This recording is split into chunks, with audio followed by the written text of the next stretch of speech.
Good evening and welcome to UBC News Tonight. Today, on the 7th of August 2026, my name is Sharon Kyomugisha and welcome to UBC News Tonight. In our top stories of the day, President Sharon Kyomugisha has directed government to crack down on absenteeism, corruption and medicine shortages in public health by replacing them with qualified young professionals. Speaking to the NRM Parliamentary Caucus in Munyonyo, the President also ordered action against the theft of parish development model funds and urged legislators to take a leading role in exposing corruption and improving service delivery.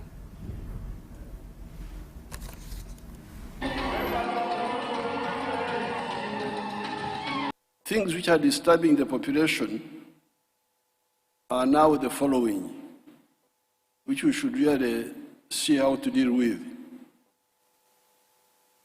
The first one is health. Health needs to be addressed. Number one, there is some corruption in the health centers. You don't find drugs there. I don't know what the problem is with the drugs. Is it because they are being stolen? Or is it because we are under budgeting? What is the problem? So we shall have to discuss it in the cabinet. We shall have to discuss it in the cabinet. So you have that problem of shortage of drugs.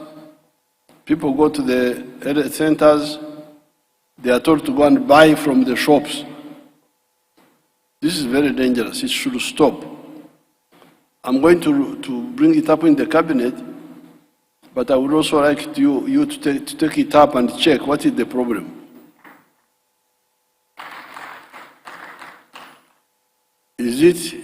Are the drugs not enough? Is it because we are under budgeting? Or is it because the drugs are being diverted? Because I have heard of these drugs going into Congo, the neighboring countries, and also being found in the private shops. And yet they are supposed to be government of Uganda punched with the government of Uganda stamp. Then you get the problem of the doctors not being present. Absenteeism. Now apparently, that was why there was a big cry for paying the intern students. When the bishops came to see me, they told me that you are now killing us. If you don't pay the interns, they are the only ones who have been in the hospital. They are the only ones you find there. Because for them, they don't have private practice. Otherwise, the other doctors are in their private practice. They have little time to spend in the hospitals. So I'm going really through cabinet, I don't want to talk prematurely here, but in the cabinet, I want to make proposals to really end this problem. And we can end it because we have got a lot of doctors. Some of the doctors are even not working in the government, they don't have jobs. You find they are graduates, but they are not yet taken up by the government. They are qualified doctors, young but qualified. Priority is the railway, electricity,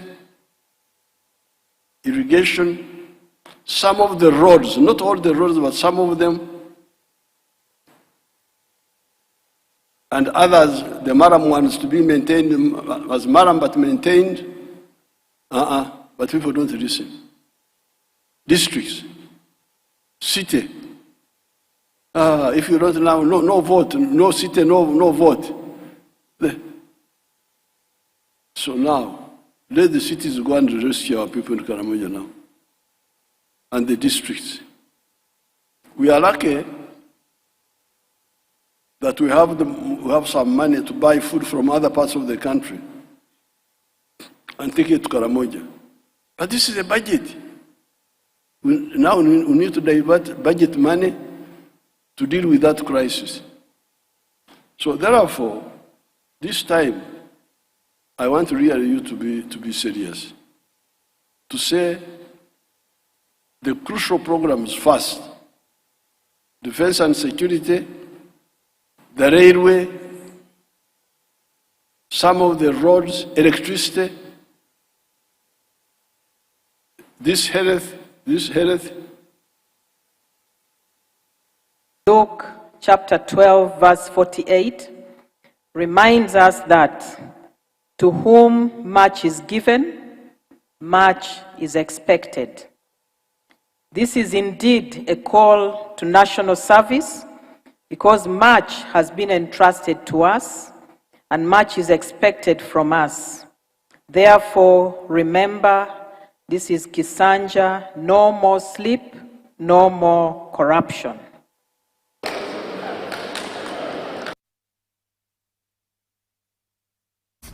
The Physical Infrastructure Committee of Parliament has handed over officials of Uganda Railways Corporation to the Criminal Investigation Directorate of Uganda Police for more investigations over failure to account for 4.8 million euros meant for capacity building under the Spanish-funded project.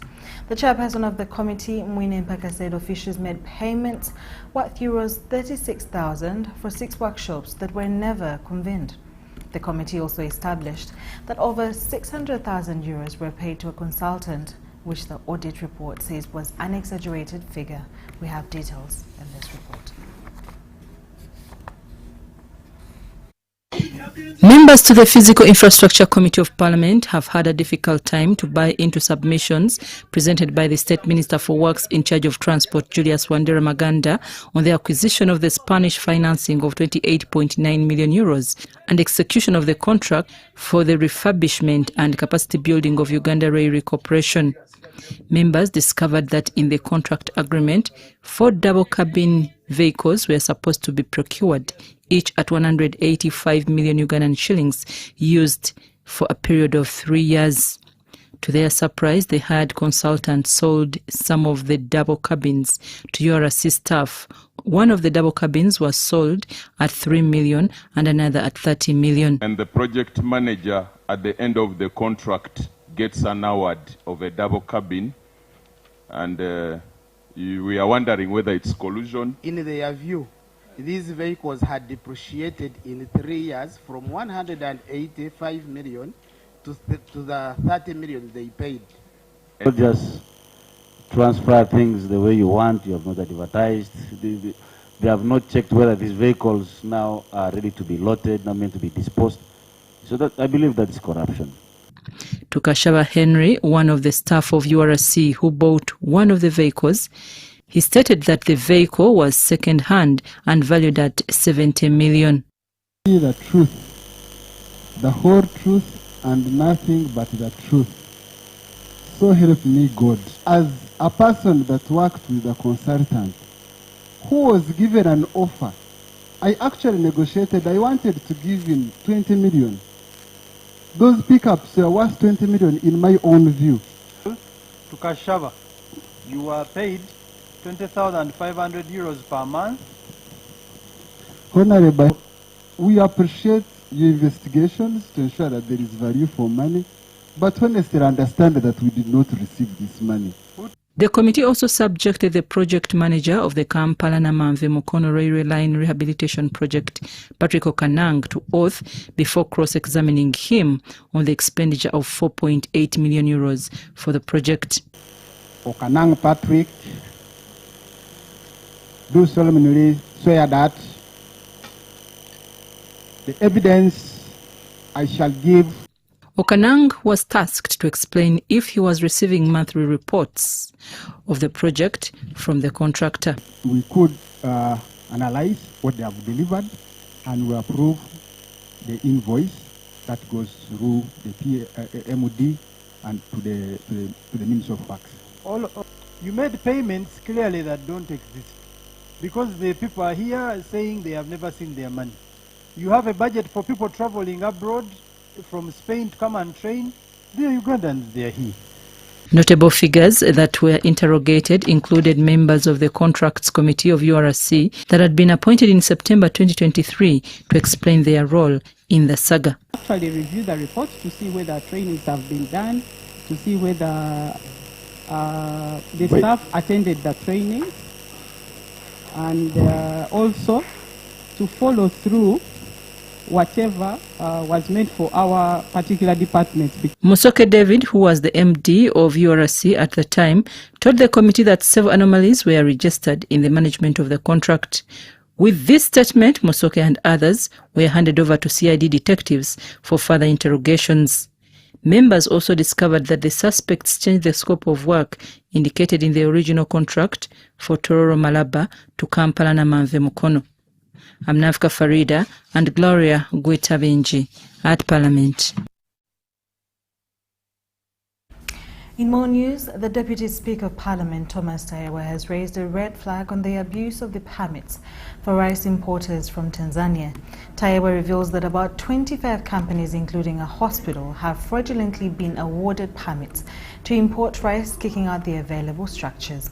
He asked the Prime Minister, Robinah Nabbanja, to intervene in the matter. The traders claim that hundreds of the trucks of the rice imported from Tanzania stranded at the border, points pending clearance. We have a detailed report. During the Thursday plenary session, the Deputy Speaker, Thomas Taiyewa, alerted Parliament of an organized fraud in the rice sector involving giving out permits to import rice from Tanzania. You kick out actual rice importers. Then you give, in just 1 minute, in 1 day, and Right Honorable, they shared time. So they gave 25 companies, and those 25 companies allotted themselves time. Today, all importers go through me. The next day, all importers go through another one. And on a charge where a ton was 110,000, in one single day, a ton went to 180. This, according to Taiyewa, has become a habit that suffocates the rightful traders. He asked the Prime Minister to intervene. By brokers are given licenses to start collecting from actual business people. A hospital which is still under construction gets a permit. An actual trader does not get. And it becomes business as usual for some people. So the issue of permits is being abused. Right Honourable Prime Minister, I brought this passionate to your attention. It is causing us a very bad name. Kampala Rice Traders Association has welcomed the Deputy Speaker's intervention, asking for the government intervention. They had given some companies, we are over like 200 companies that are importing rice, but there were only 20 companies that were given. Later on, after like a few days, 2 days, they also added more 5 companies that are bringing rice. Yet, those are not the real companies. They are not the real people that are importing rice. So we, who have trucks at the border, who are importing rice direct from Tanzania to here, our traders claim that hundreds of their trucks of rice imported from Tanzania are stranded at the border, pending clearance. Our rice is getting spoiled, and that is the only business that we are surviving on. Kindly help us and act as immediately before we do something that is not good. They don't want us there anymore. They have given us an online website to apply. That is on the 10th, and that notice they have given us, they have not showed us from the 10th to when. They only put there the 10th, so we are not sure. Are we only going to apply on the 10th? Then after the 10th, no more permits. If you apply after the 10th, are you late? Nunji, si nunji Taiyewa, joli mukama wange. Woli tata ngweka hivi te mukama wange yamba. Yamba tulimuvi kufa. Prime Minister Robinah Nabbanja provided guidance to Parliament as investigations are ongoing. We fought to some extent, and to some extent we did some work. but we need to do more work. I promise to help our brother, Sanjay Tana, because I was told last week he's doing a good job. We only need to be alert. Some people are so... Because you see, if we continue using our authority as government to suffocate the traders, the actual traders for rice, who are importing rice. And you know what pained me, right, Honorable? Because they knew I was passionate about this issue, so they included my sister-in-law among the beneficiaries so that I can keep quiet. And now, how I came to know, I start receiving voices saying Taiwa's company has been given a permit for importing rice. UBC TV has been informed that the Minister of Trade, Industry and Cooperatives has held various meetings with stakeholders at the border of Mutukula and is yet to release a statement. Daniel Mugoya, UBC News. The leader of opposition in Parliament, Joel Senyonyi, has emphasized unity amongst the opposition members in the 12th Parliament. Senyonyi says although the members belong to different political parties, they are united by a shared commitment to constitutionalism, accountability, justice and good governance.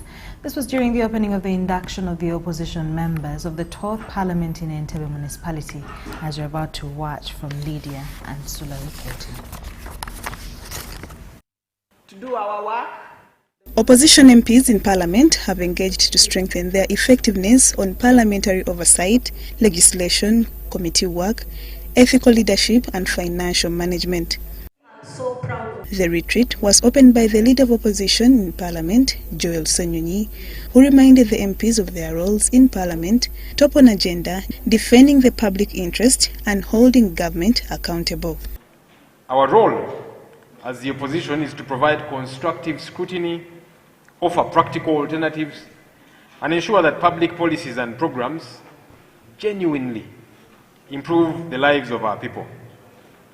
Every question we ask, every report we analyze, every motion we table, and every alternative policy we propose should ultimately serve that purpose. Senyonyi called on unity among the members, saying, working together, we leave a lasting legacy of strengthening democracy, promoting accountability, and advancing the aspirations and livelihoods of the people.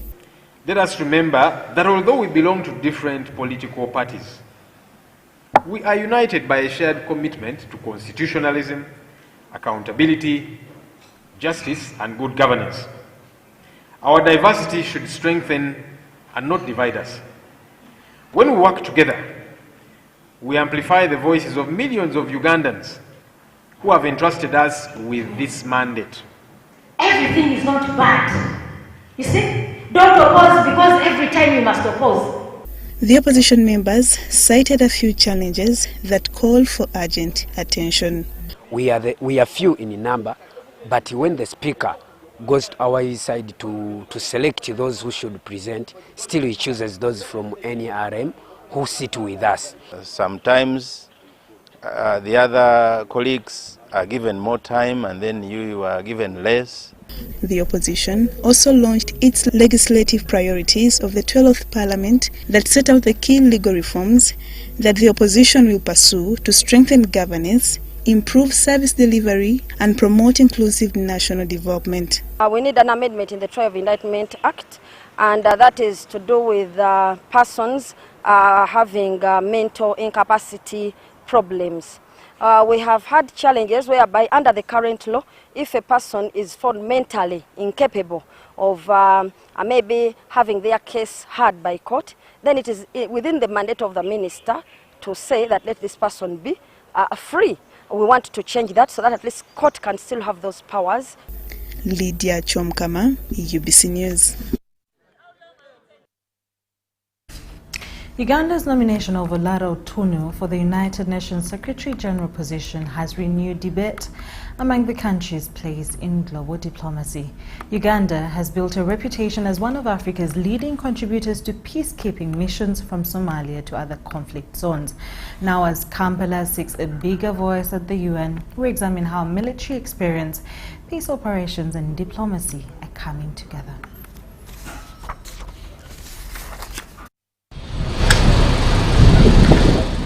For years, Uganda has been known for contributing troops to international missions. Now, it is seeking to contribute leadership. I want to ask you what strategy? Uganda's nomination of Ambassador Olaro Tunu for UN Secretary General puts the country at the center of a global leadership race. We can do great things not only in our country but around the world. So I'm very grateful to my compatriots, very proud of you. I hope I will do well by you. Otunu brings decades of international experience, having served as Uganda's ambassador to the UN and later as UN Under-Secretary General for Children and Armed Conflicts. But his nomination comes against the backdrop of Uganda's growing peacekeeping role. The Somalia mission, through AMISOM, ATMIS, and now AWSOM, has strengthened Uganda's reputation as a key security partner. There is also something powerful about Uganda rallying behind a distinguished Ugandan, irrespective of yesterday's political differences. It tells one story, that great nations like Uganda know when to put country above politics. This is exactly what is happening. This experience is now shaping Uganda's wider foreign policy. Whether he ultimately succeeds, which is actually very likely, Uganda has entered the context.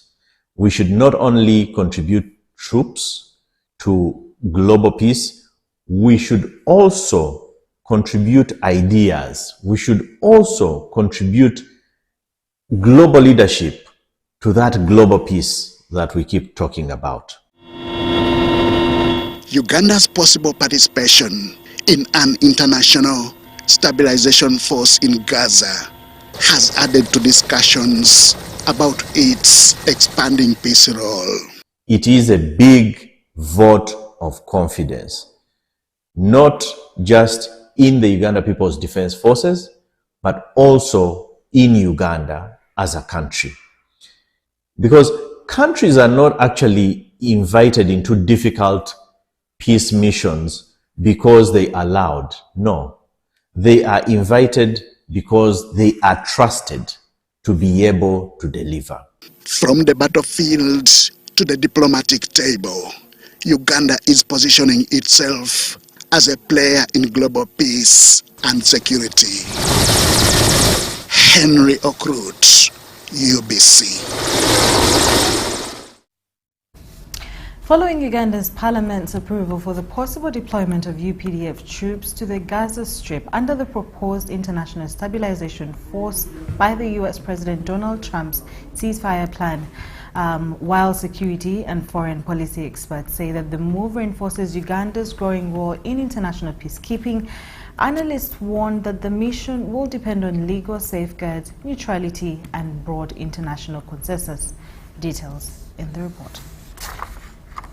Uganda has taken a significant step into the international diplomatic stage after Parliament approved the possible deployment of Uganda People's Defense Forces to the Gaza Strip under a proposed multinational peace mission.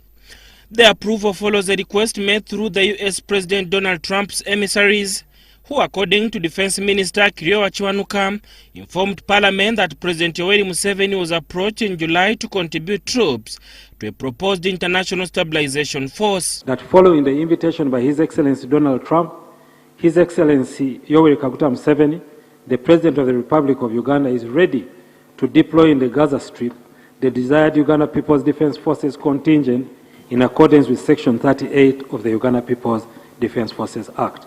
Trump's ceasefire proposal envisions increased humanitarian assistance, governance by Palestinian technocrats, the disarmament of Hamas, and the withdrawal of Israeli forces. But the plan remains stalled as fighting continues, with Israel insisting it will not withdraw until Hamas is fully disarmed. Security and international relations experts say Uganda's participation could enhance its global diplomatic profile, but only if it is anchored in international law and neutrality. Uganda benefits in this. To me, what I see, there is international recognition. Uganda will be recognized again as a country that is behind international peace. Uganda has to refrain from being seen as an accomplice in the conflict, particularly when you find that the peacekeepers from Uganda are taking sides. I think the mandate should majorly focus on protecting civilians, ensuring that humanitarian assistance is being delivered. Experts caution that Uganda must avoid appearing to side with either Israel or Hamas, warning that peacekeepers can easily become targets if they are perceived as supporting one party to the conflict. Of course, even the peacekeepers know that they are not going to be running on a mattress. It's not as soft as, as sponge. There are chances of returning alive. There are also chances of not returning at all. But what saves peacekeepers is the neutrality, the principle of neutrality, if exhibited. However, we must also remember that because there have been disagreements on the nature of the peace, and in particular, Hamas is not fully in agreement with this peace, the peace deal, you can most likely expect that peacekeepers can be at any time targets of attack. Mukasa Juma, a conflict resolution expert, says whereas the idea of deployment is good, but says lasting stability in Gaza cannot be achieved through military deployments alone, but requires a political commitment, respect for international humanitarian law, and renewed momentum towards a two-state solution. Israel does not recognize Palestine as a state. The Arab world are recognizing Palestine, and of course so many others, because what makes a state, Palestine has it. In my opinion, it is long overdue for its recognition. Uganda has previously deployed troops to peace support missions in Somalia, South Sudan, and the Democratic Republic of Congo, earning recognition for its contribution to regional security. Sada Mubale, UBC News, Kampala. In more news tonight, Chief Justice Dr. Flavian Nzeije has said any attempt by a judicial officer to issue injunctions that necessarily hold strategic development in Uganda's oil and gas industry will be treated as economic sabotage. He made the remarks at the closure of the 3-day guided tour of the Tilenga oil project in Bulisa district, and we have details on this story. Chief Justice Dr. Flavian Nzeije has revealed plans to establish an environmental and infrastructure division within the judiciary to handle disputes related to environmental and infrastructure projects. We do not want disputes arising from this sector to delay, and as I told you, we are setting up a division specifically for environment and infrastructure, of course. Justice Nzeije, during a 3-day guided tour of Tilenga oil project in Bulisa district, noted that the move would ease and fasten prosecution of environmental cases. You must have a development mind.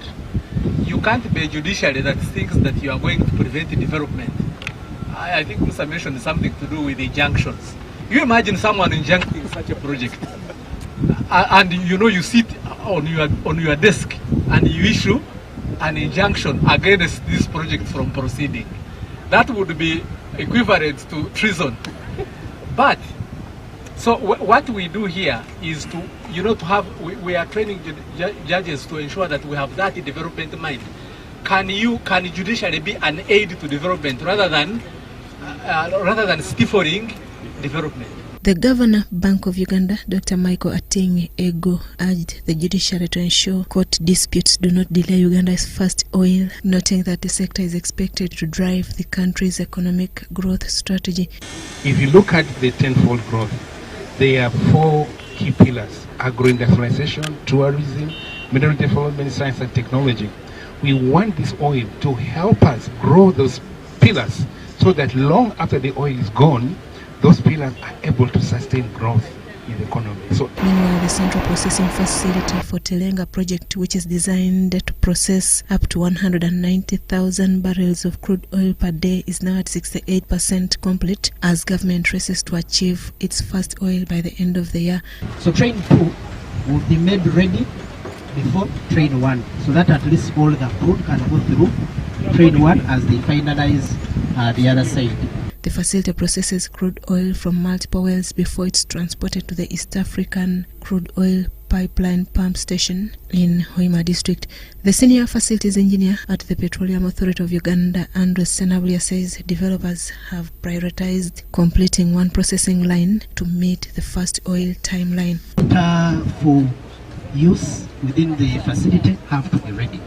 So now the team is ensuring that those that are a must first oil are prepared such that we can have first oil before the end of this year, and then the others can be completed with time.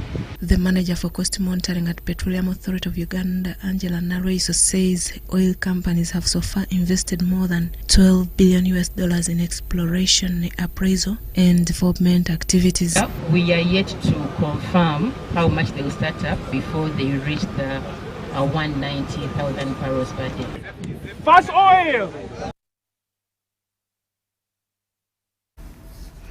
The Minister of ICT and National Guidance, Honorable Justin Kasule Lumumba, has called for stronger collaboration among ministries, departments and agencies, emphasizing that the work of one institution in the digital space directly affects the others. She made the remarks during the closure of a 3-day ministerial performance review retreat aimed at strengthening coordination across the sector for strengthening government efficiency. I'm so happy that we have come to the end successfully after agreeing to work together as a team. We leave this place as a family, because you have all realized that different agencies, different departments, but we score in the same goal. The work of UCC affects UBC. The work of UBC affects Posta. The work of Posta affects data protection. So we live as one family. So it's our responsibility to go and make this country better. We've been given the opportunity to be the leaders in this sector that should position Uganda better in the current, local and internationally, but also place Uganda in the future. It's not about resources, it's about the attitude. Once the attitude is good, you will be able to deliver.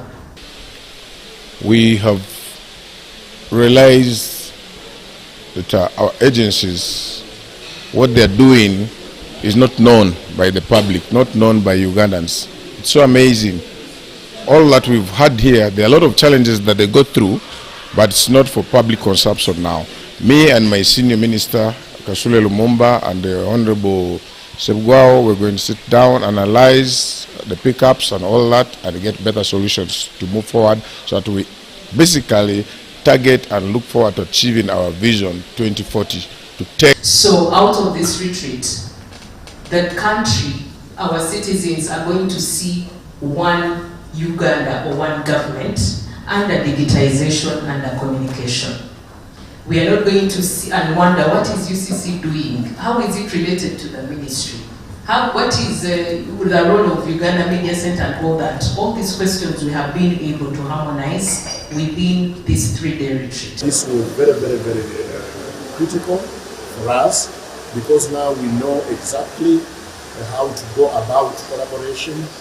Other agencies, especially those who we regulate, have understood exactly how we have to handle them what are our obligations. This retreat has also looked at how further can we ensure that we can leverage on the different mandates of the agencies.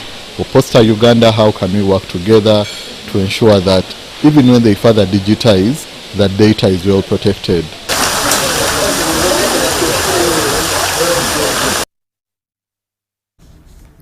In more news tonight, the Ministry of Works and Transport says that the commencement of issuing express penalty system tickets is in the final stages as government moves to strengthen enforcement of road traffic regulations and promote safety for pedestrians and other road users. The system is expected to use smart technology to identify and monitor traffic offenders while improving compliance and accountability on the roads. The express penalty system is part of government's wider efforts to address traffic indiscipline, including speeding and reckless driving, which remain major contributors to road crashes in Uganda. That's why we are talking digital number plates now, registration plates. So we need mandate certified GPS speed limiters and telemark systems on all registered school buses and vans to monitor driving behavior in real time. The Minister of Transport has disclosed that preparations to reintroduce the EPS ticketing system are in their final stages. EPS yetulira of course yabaddemu with some issues naye kakati tugezemu okugulongoosa twafunye views okuva mu bantu okulaba nti twongera okulongoosamu kati tujja kuba nga tuleeta ebirowoozo bitwapere pyaninze nga cabinet paper. However, implementation of the system will require amendments to the Traffic and Road Safety Regulations of 2005 and Parliament approval. Kubanga mu birowoozo bino by'abantu batuwadde walamu ne byetaagisa okwamendinga etteeka erya Traffic and Road Safety Act Cap 347. Kati ebyetanga mu Parliament kiba kitegeeza nti Cabinet erina okusooka n'ebiyitamu.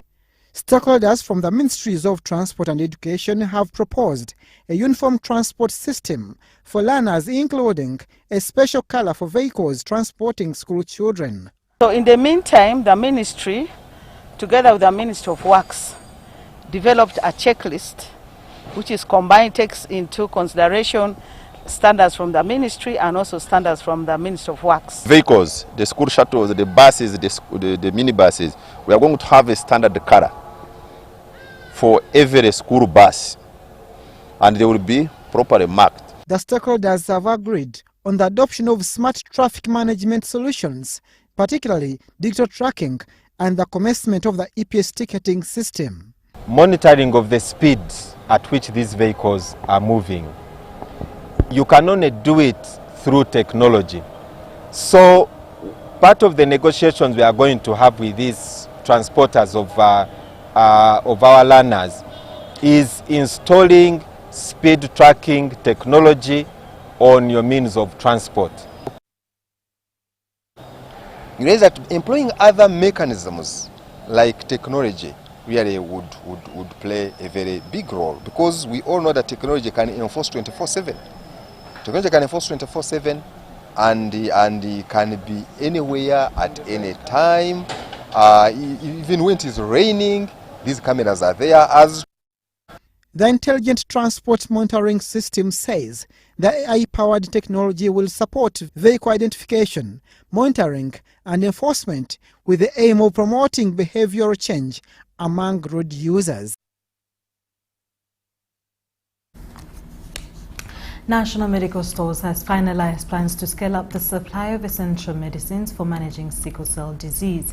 The senior pharmacist region at National Medical Stores, Doreen Basagwa, points out that under the new plan, all health facilities handling sickle cell patients will be supplied, as opposed to the previous system where only selected 72 facilities were covered.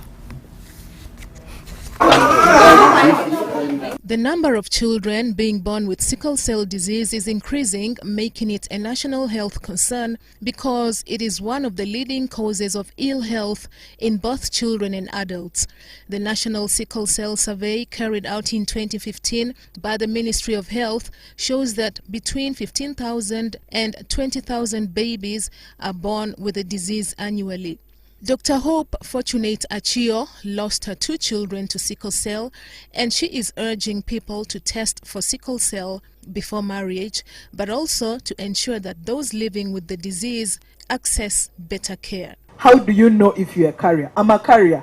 I live a normal life. There's no sign, there's no symptom of a carrier. Nothing at all can tell you that someone is a carrier. And it's not even a sickness. It's a genetic mutation that happens in your DNA. So there is nothing actually that can tell anyone externally. The only way to know for sure is to take the screening test. Now, the Pharmaceutical Society of Uganda, in collaboration with other partners, is calling on the general public to support the upcoming run scheduled for the 20th of September this year. The proceeds will be directed towards supporting sickle cell patients, particularly in Busoga region. We are running, one, to create awareness, because knowledge is power.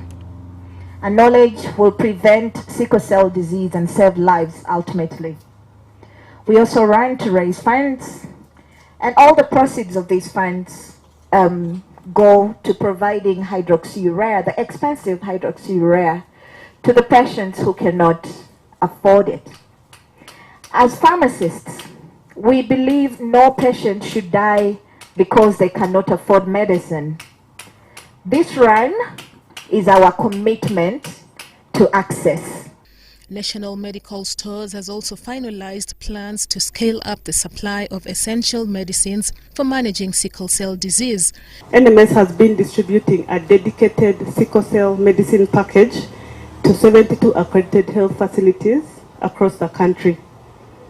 These facilities have been able to request medicines from the package according to the number of sickle cell patients under their care. But going forward, beginning financial year 26-27, we are expanding access to this package to all eligible health facilities in the country, public health facilities. And eligibility means you have sickle cell patients under your care. The Ministry of Health encourages couples to test for sickle cell before marriage, because for the parents to have a child with sickle cell, both of them must have the sickle cell gene. Another way we can stop it is simply don't marry another carrier. That's it.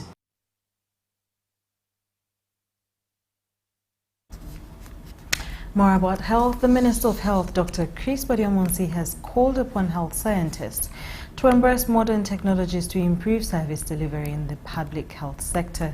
This was during the 25th Annual Scientific Conference of the Uganda Society of Health Scientists, where researchers were called on to share new knowledge, stimulate scientific dialogue, and contribute evidence that informs policy and practice. The annual scientific conference of the Uganda Society for Health Scientists, held under the theme Human-Centered Health Systems in Uganda, Leveraging Finance, Innovation and Digital Technologies for Lasting Impact, has brought together different stakeholders in the health sector. Speaking at the conference, Health Minister Dr. Chris Baryomunsi urged health scientists to embrace modern technologies and innovation to improve public health service delivery across Uganda. Today, technology is part and parcel of whatever we do.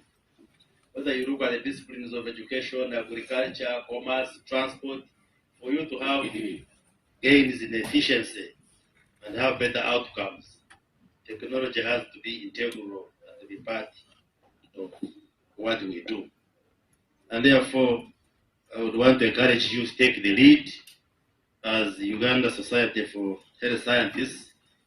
It reminds us that people must remain at the center of our health systems while we harness the innovation and all the new developments that the previous speakers have talked about.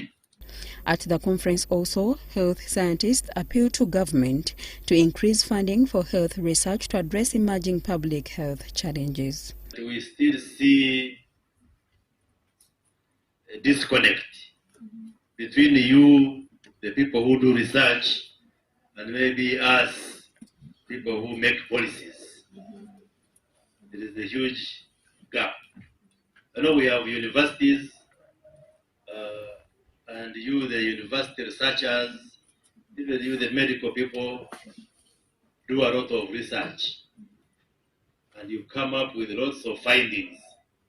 But the question is, how do those findings and research outcomes reach the other side of policymakers, for us who make decisions, to make evidence-based decisions?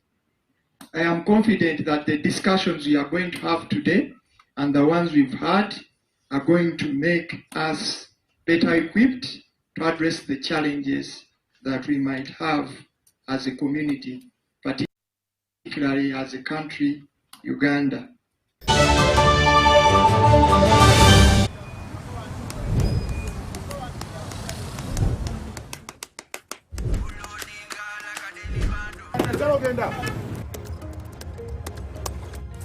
And that's it for today.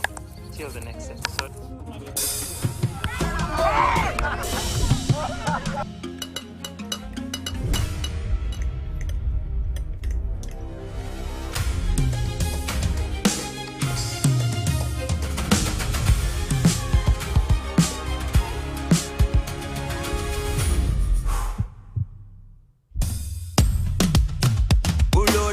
Like a daily bando, like a daily bando, like a daily bando. Omuliro nguwulira muli mu mutima kukankana like drums. Kalakata, kalakata, enendungu ya kusabula. Mikono juu, free of fire, free of fire, free of fire.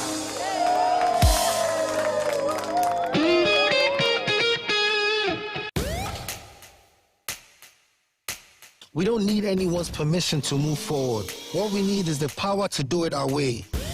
Spiro is not your typical EV company. It's the power grid for African ambition. A network that connects Nairobi to Kigali, Lagos to Lome, Dar to Kampala. Not with cables and wires, but with clean, quiet, relentless movement. This is Africa, powered by us. In Uganda, mornings don't begin with sunrise. They begin with courage. One man, one factory that has refused to stay silent. With one spark of courage, a chain of prosperity begins.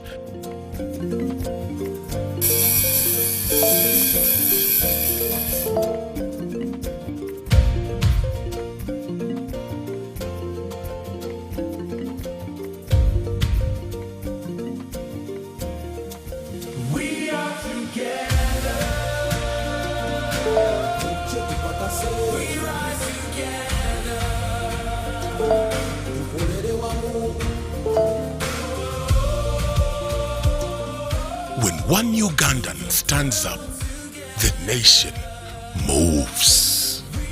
Pearl Bank. Grow. Prosper. Alo. Ese mwami mukasa. Mutyaneyo. Yono broka. Yenze broka wa mayumba. Bangambye ne nyumba za mwenungiko. Kituufu. Oyagala bisenge bimeka? Nga bisatu. Ebbeeyi bagigambye? Bangambye saa 5. Nedda 7 zaali nyabuuko.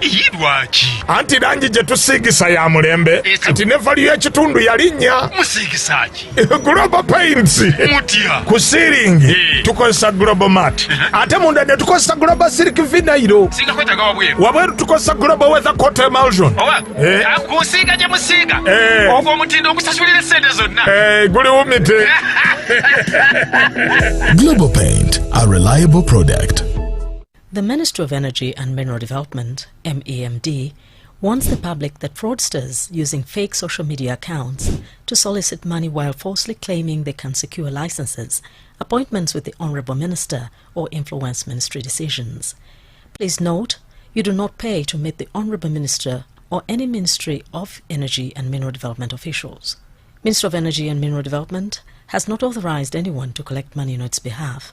All Ministry of Energy and Mineral Development services are free of charge, except for statutory fees provided for by the law. Verify any communication by contacting info@energy.go.ug. report any suspected fraud to the ministry and the relevant law enforcement. The parent is Tuliahewa Dixon. And the child is Tuliahewa Esther.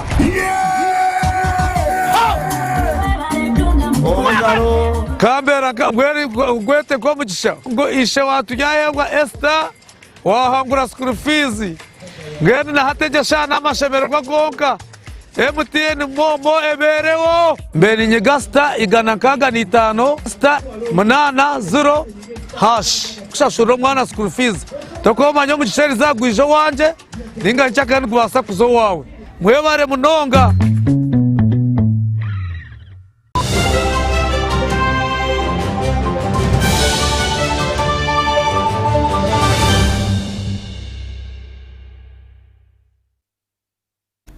You're still watching UBC News Tonight with me, Sharon Kyomugisha. From the business desk, EcoBank Uganda has partnered with Serena Hotels to offer its debit and credit card holders exclusive lifestyle, travel and hospitality benefits across selected Serena properties in Africa and Asia. The collaboration is aimed at rewarding customers with premium experiences while promoting secure digital payments and greater value beyond traditional banking. EcoBank Uganda, a subsidiary of EcoBank Transnational Incorporated, has entered into a strategic partnership with Serena Hotels that will unlock a world of premium travel, hospitality, dining and wellness experiences for EcoBank debit and credit card holders at participating Serena properties across Africa and Asia. Today we've partnered with Serena across 33 properties in 8 different countries, all the way from Serena Kampala to Serena in Mozambique, to Serena in Zanzibar, all the way to Pakistan and Tajikistan, where our customers can go to each and every property and get various luxury benefits across all the different properties. So what we want to do is to make sure wherever you go, you have our digital platforms ready for you to use.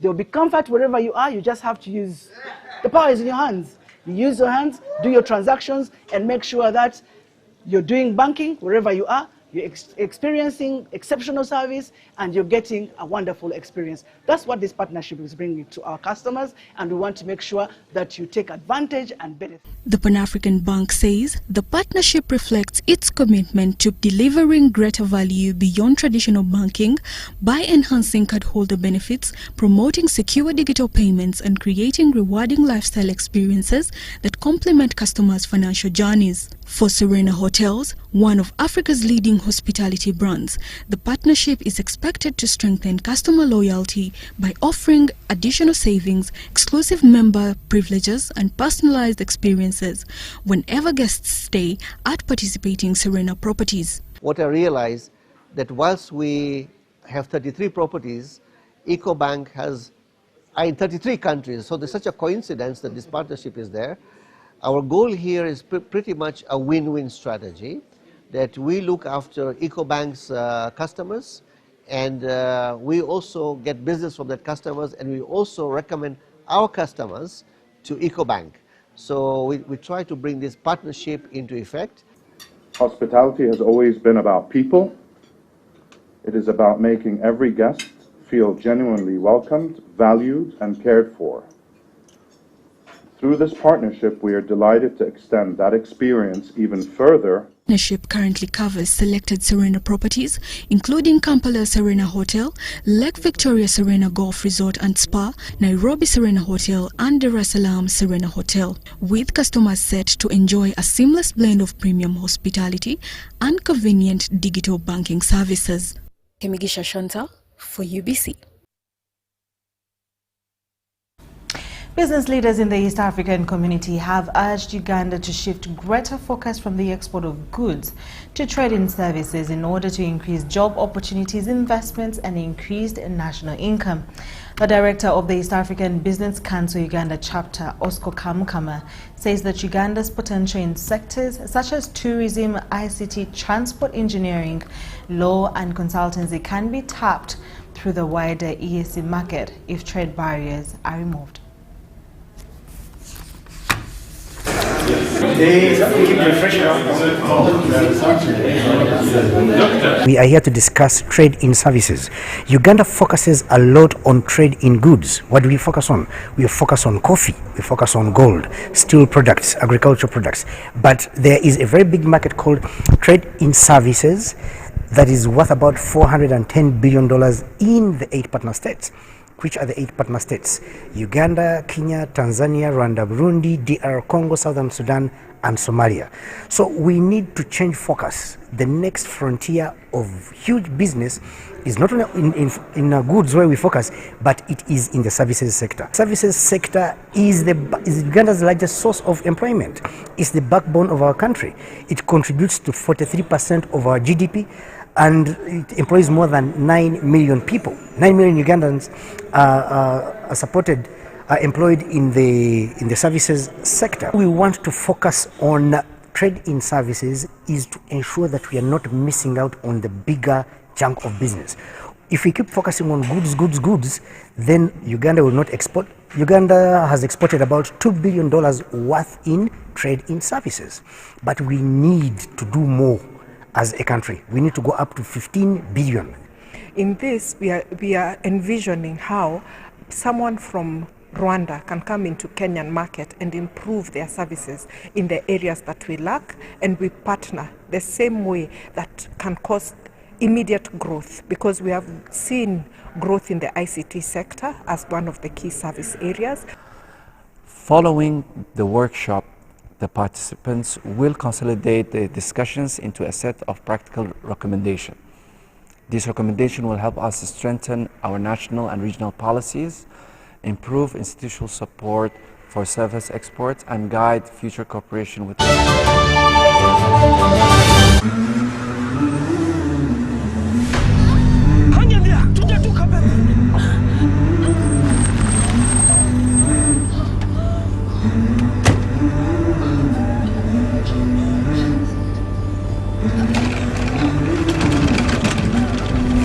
Every life begins in a moment like this. Certain, planned, full of promise. For us, it's a bold ambition to make lives better. Because somewhere, someone is stepping into a world of work for the first time with the confidence that their retirement is taken care of. We make dreams possible. From owning homes to scaling businesses. And when health takes an unexpected turn, help is there when it's needed most. And because legacies matter, what people build does not end with them. It's passed on. We value moments with go-getters, bold dreamers and believers. Different paths, different rhythms, with one shared belief that financial freedom is within reach. For 40 years, we've made lives better and fueled Uganda's economy.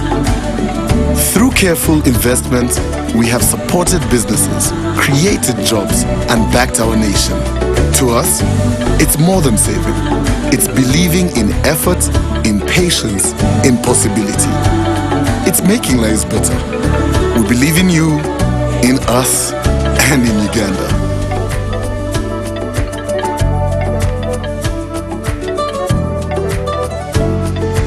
NSSF, 40 years of making lives better.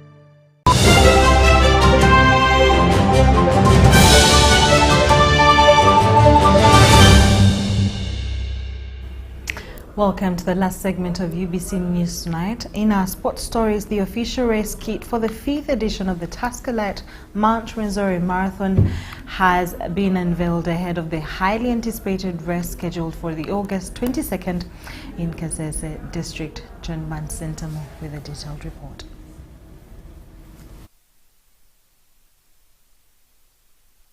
The launch held at Uganda Breweries Limited headquarters in Luzira, Kampala featured a unique fashion showcase with models unveiling the commemorative marathon kit.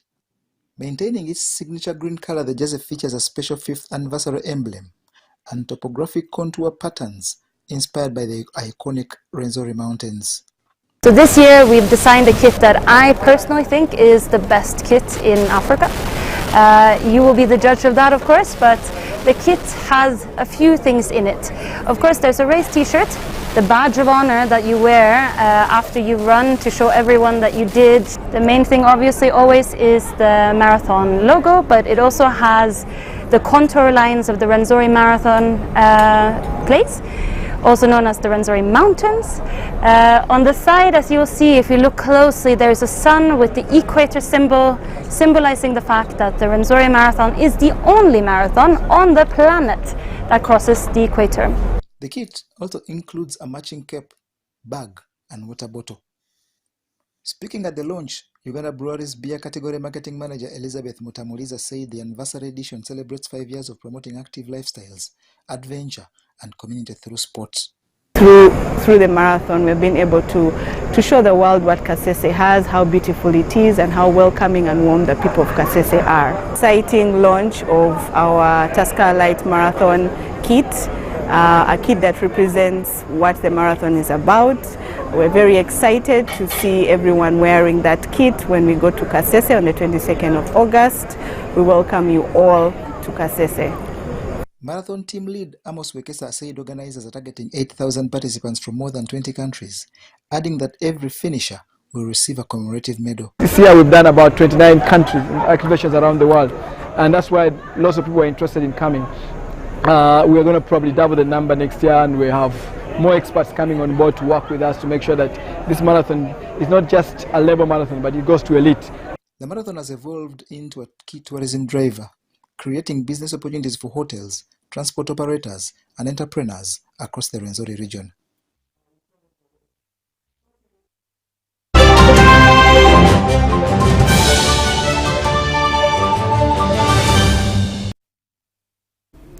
Thank you so much for watching UBC News Tonight. Later on at 10 p.m. I'll be coming back with more news for you. Bye-bye.